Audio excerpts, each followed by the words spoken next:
got a 1968 Camaro Restomod. It's a beautiful color of turquoise with a bumblebee stripe across the front. It's running 18-inch Coys mag wheels. They are 275s in the back and 225s in the front in a staggered configuration. The car has the rear spoiler on it.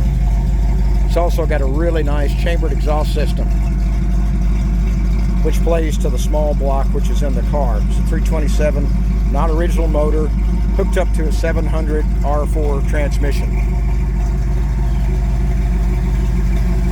I'd say the paint job's probably about a 9 out of 10 for a driver paint job. It's a car that you could show, or you can get in this as a turnkey driver. You can go anywhere you want to go in it. Mechanically, cosmetically, everything is great on the car. Paint job's done top to bottom very well. The car has all new pans from the front to the back. It's got a late model wiring system in it. All the original has been replaced. Like I said, it's got a vintage air conditioning system.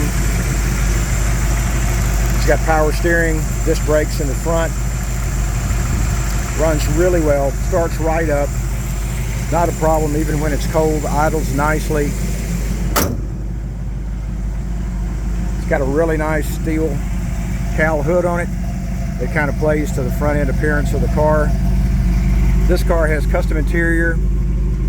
It's also got the Super Sport gauge packages in it. It's got the tach. It's also got the upgraded gauges like a Super Sport would have. Plus it was an original air conditioning car.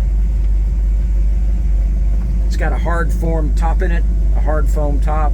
It's got shoulder belts in the back and in the front of the car. Like I said, everything on it works. It's a joy to drive.